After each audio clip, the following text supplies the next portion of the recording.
feel depressed, like loads of people, I say I feel down, right? And as I was learning about the causes of depression and anxiety for my book Lost Connections, I started to realise I don't think that's a metaphor. There's this amazing professor at Stanford called Robert Sapolsky, who in his early 20s went to live with a troop of baboons in Kenya. And it was his job to figure out when are baboons most stressed out. So his job was to hit them with little tranquilizer darts and then take a blood test and measure something called cortisol, which is a hormone that baboons and us release when we're stressed. And baboons live in this hierarchy. So the females don't, interestingly, but the men live in a very strict hierarchy. So if there's 30 men, number 1 knows he's above number 2, number 2 knows he's above number 3, number 12 knows he's above number 13. And that really determines a lot. It determines who you get to have sex with, it determines what you get to eat, it determines whether you get to sit in the shade or you're pushed out into the heat. You know, it's a really, really significant where you are in the hierarchy.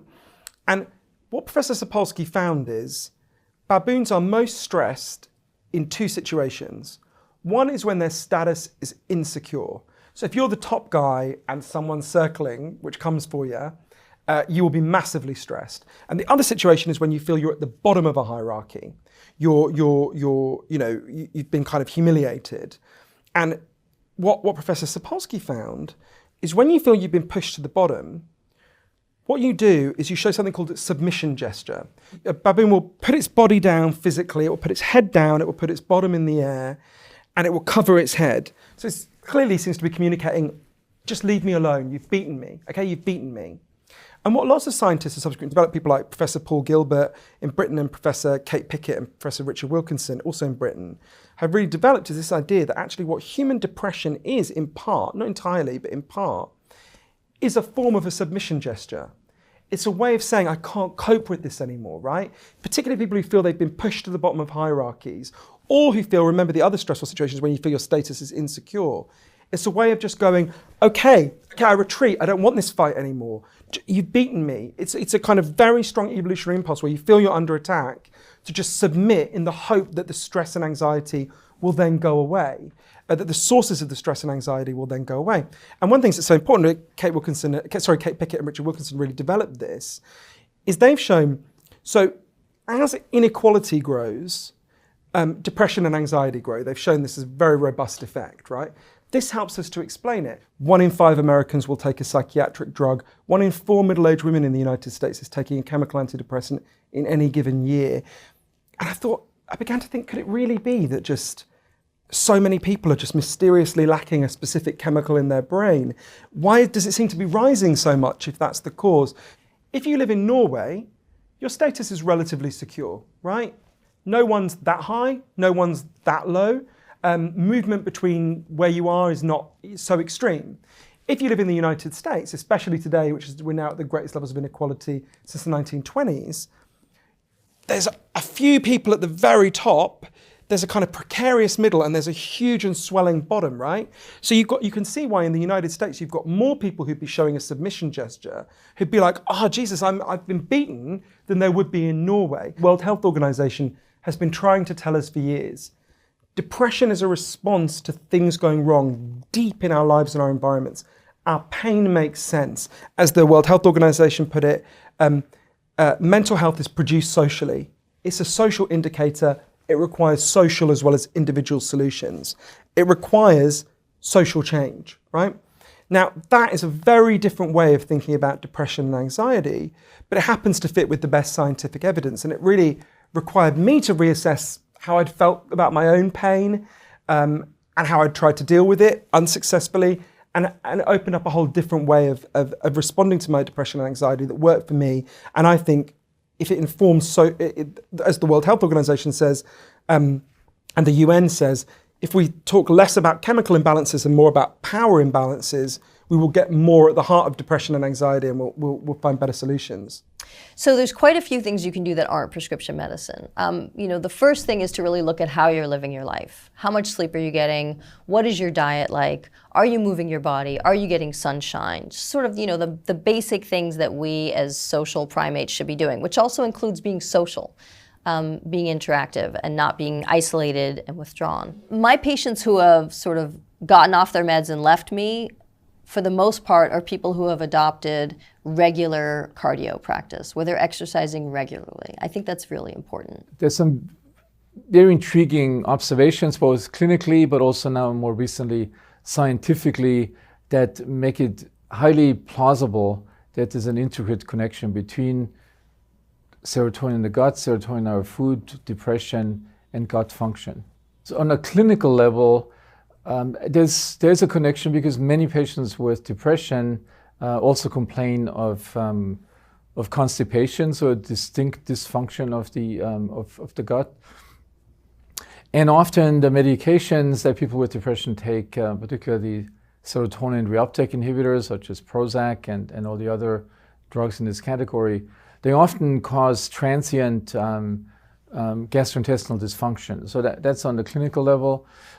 However, what makes it particularly interesting, and still an open question really, more than 95% of all the serotonin we have in our organism is really produced and stored in the gut in specialized cells, so-called enterochromaffin cells. So our major, by far the largest store of that molecule that plays such a big role in modulating our mood and our well-being, also appetite, pain, sensitivity, is stored in the gut. And a lot of very interesting discoveries have been made more recently that makes this even more intriguing. So this serotonin is synthesized in the gut from precursors that come from our food that we ingest. And the microbes that live in the gut are actually able, through chemicals that they produce, to stimulate the production of serotonin. When you eat poorly, your risk of depression and illnesses like depression just go up 70, 80%. And when you eat a more traditional diet, like a Mediterranean diet or a Japanese diet, your risk of an illness like depression can go down by as much as 50%. So that's now led to the first clinical trial that is just being reported, showing that a Mediterranean diet augmented with some red meat actually can treat clinical depression, major depressive disorder. And it's a very exciting moment for nutritional psychiatry. It's a time when we have more science that tells us food should really be part of the conversation when it comes to our mental health. The most science is about the Mediterranean diet. Mediterranean diet is a plant-based diet. You're going to see lots and lots of nuts and seeds, whole grains. You're going to see seafood. You're going to see meat and dairy treated differently. I mean, it's interesting that all Mediterranean diets, Greek yogurt, for example, right? They have some dairy and fermented dairy products and meat, but they're used more as flavorings. You don't see what we see in a Western diet of, a giant steak and a baked potato. You see a lot more spices in the Mediterranean diet and fresh herbs. These are very, very powerful medicines that have always been used to treat human illness. And so one of my favorite interventions is helping people do like even a little herb pot on their fire escape or in their front yard. Because you can just walk out in the morning, grab some chives, grab some basil, chop it up, have it with your scrambled eggs. You've just increased the nutrient density of that meal, and you've made it a little bit more like the Mediterranean diet. So what you're going to see is in the Mediterranean diet, it's mainly monounsaturated and polyunsaturated fats. You're going to see, again, a lot of crunchy vegetables, a lot of rainbows on those plates, and lots of seafood that, again, we know have these molecules that are so important for brain health. I mean, that's really one of the main differences. If you look at a Spanish diet, right, all those tapas with little anchovies and a little bit of squid and a little bit of octopus. We are facing an incredible mental health epidemic. I've been in New York as a psychiatrist now for 16 years. And the amount of distress and the amount of mortality that we're seeing is just like levels we've never seen before. And it's we need as many tools in our toolbox, and food is very much there, both from just common sense, right? We all know that to feel right, we need to eat right, but then also backed up by now an incredible amount of science showing that a core set of nutrients actually have very clear data. They can help in the prevention and the treatment of illnesses, again, like depression and dementia. So we want to encourage people to eat those foods that have the most of these nutrients, and then help them do that is really part of a mental health care plan.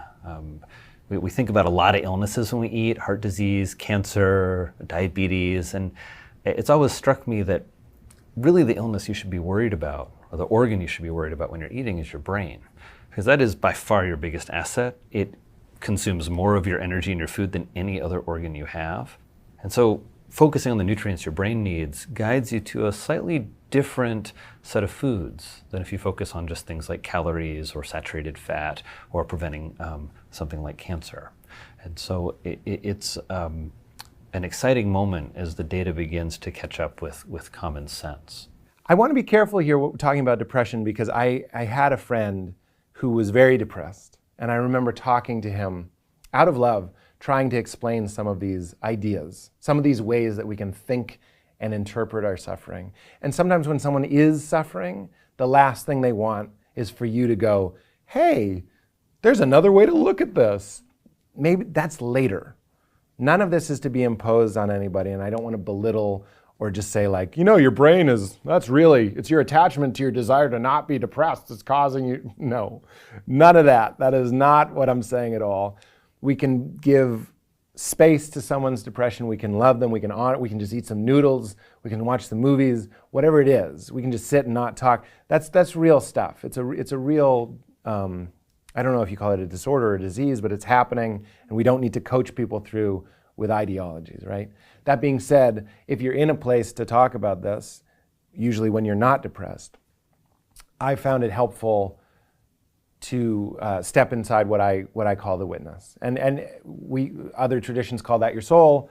I believe science might just call it the phenomenon of your base consciousness. If you think about when you were born, I have a baby girl now, she's not thinking in ideas yet. She doesn't know she's American. She doesn't know she lives in California. Just like a ladybug doesn't know it's Italian, you know what I mean? It's just awareness. So she's just there. But slowly over time, we build up what Jung and others called the false self, right? So we have this story of who we are, and I'm a man, and I'm a comedian, and I'm a tall man, and I have big teeth, and all these things, and I like the first 2 Batman movies, and I don't drink coffee, or whatever it is. So you build up this identity. And oftentimes, in that identity is where things like suffering are occurring, sometimes. I can't speak for everybody. But I will say that for me, when I've been depressed, and I get depressed, I have irrational bouts of anxiety. I have random, like FedEx deliveries of despondency, just like I didn't order this. Oh, well, keep the PJs on. Cancel everything you're doing today. It's time to take a sad shower. Like that happens to me, right? So I'm speaking for me, with full respect to other people's processes and their experience. When I'm depressed, if I can get into that quiet space, it's the space that's noticing the thoughts. So if you think, I'm hungry, we always just think that I'm hungry is the thought in the animal, and then we eat, and it goes, thank you. Who's talking to who, really? I would say that the thought is talking to your awareness, your base awareness, your witness. So that's what's watching your thoughts. And if you can get into that, you see how impartial and unswayed by your life circumstance this witness really is. It's just there. It's neutral. It's just isness. It's just this. And it's just watching. It's compassionate. It's involved. It's invested. But it's not really as connected and tied to the events of your life story as you are, as your false self is. So when those depressions happen, I found it helpful, and this is something Ram Dass taught me, is instead of identifying with the depression and saying, I am depressed, although that is how I might say it to somebody, what I'm thinking is, there is depression. I am noticing, it's going to make me cry. I'm seeing depression. And you can almost, it's not denial, it's real and it's valid, but it's you're a little bit less in the quicksand, and you go, wow, this is Ram Dass. He's like, I don't know if people get out of depressions like this one. Look at this one. This is too much. But who is noticing it? And Ram Dass asks, is the part of you that's noticing the depression depressed? Now, I asked my friend that, who was depressed, and he said yes. So not everybody is there. Not everybody can get there. In my experience, later he did, by the way. We talked about it later. In my experience, I've had success in getting into the place that goes, there is an impartial part of me that's witnessing whatever the feeling is. And I can rest in that. Ram Dass talks about it being like a candle that's inside that isn't swayed or flickered by the wind. It's in a quiet place. And when you go in there, You don't resist the depression, you give it space. You observe it, you don't identify with it, you honor it. Sometimes you medicate it, sometimes you go to therapy. I'm not saying we need to sit in a cave and heal ourselves, but I am saying that there is some relief to be had in not identifying as I'm this. I'm sad. I do it all the time. There is sadness. I'm anxious. There is anxiety. Look at Pete. He's anxious. And this is every great spiritual mystic through all time. They've all been doing this. St. Francis called his body his corpse. He was like, I drag my corpse around. My corpse wants to eat. You know what I mean? I don't like it because it kind of puts it down. But I just go like, I say to Valerie all the time, I go, Pete's frustrated. You know what I mean? Not, I'm frustrated. This is real. My parents should listen more. My dad still wants me to be a baseball player. Oh, look at Pete go. And then you're there and you're just like, you're not being flickered by the wind, because that's always going to be there. And with practice, with meditation, with mindfulness, and with contemplation and study, literally like reading about it, talking about it like this, when we're in it in real time, not necessarily later. At the beginning it goes like this, you're depressed, and then later you look back and go, oh, I think I was still this watching me. And then with practice, when it's happening, you can go, I can witness this in real time. I can go, that's happening. It's a phenomenon. It's real. It's to be honored. I understand. But it's not who I really am. It turns out that meditation generally makes people feel more positively. It helps diminish anxiety. But it becomes particularly powerful when it's combined with a psychotherapy. The way this is usually done is with mindfulness on the one hand and what's called cognitive therapy on the other. Mindfulness allows us to shift our relationship to our experience. Instead of getting sucked into our emotions or our thoughts, which is what happens when we're depressed or anxious, we see them as those thoughts again, or those feelings again. And that disempowers them. There's actually research at UCLA that shows when you can name that feeling, oh, I'm feeling depressed again, you have shifted the activity levels neurologically in the part of the brain which is depressed to the part of the brain which notices, which is aware, the prefrontal cortex. And that diminishes the depression and enhances your ability to be able to understand it or to see it as just a feeling. So if you combine that ability with cognitive therapy helps you talk back to your thoughts. It's the basic realization in cognitive therapy is I don't have to believe my thoughts. This is extremely important in people with chronic anxiety or chronic depression because it's our thoughts that trigger the anxiety, that trigger the depression. You know, the depressive thoughts are classic. I'm no good. My life is worthless. Whatever it is. Those thoughts actually make us depressed. So if you use mindfulness-based cognitive therapy, on the one hand, you can see, oh, there's that thought again. On the other hand, cognitive therapy lets you talk back to that thought.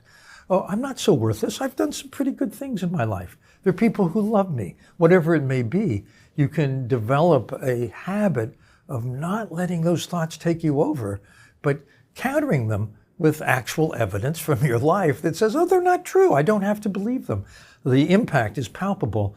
And it turns out that mindfulness and other meditations, particularly combined with cognitive therapy, work just as well for anxiety or depression as the medications do, but they don't have those side effects.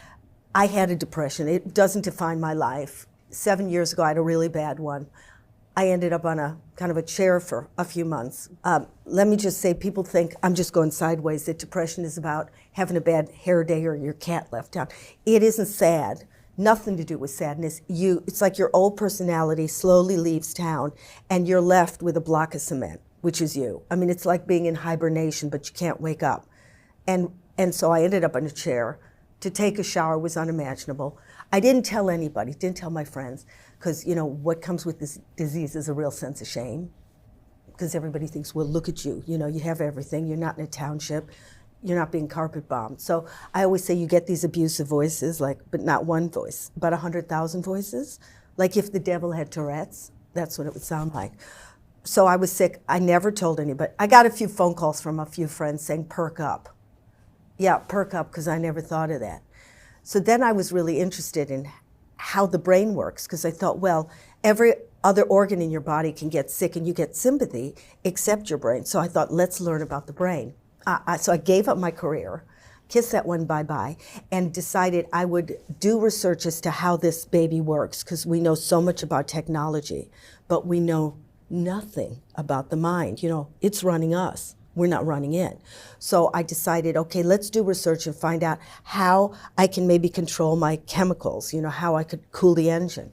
So I researched it, and mindfulness-based cognitive therapy had the best results. Otherwise, I would have gone on a workshop for how to hug your inner elf. You know, I'm not into the fluffy stuff. So because of the empirical evidence, I studied. So I found the founder, one of the founders. He was a professor at Oxford.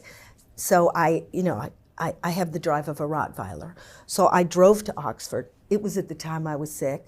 I think I smashed into some trees on the way. When I got to him, I was crazy. And I said to him, just tell me in a nutshell, what happens in the brain? What happens in the brain when you do this mindfulness?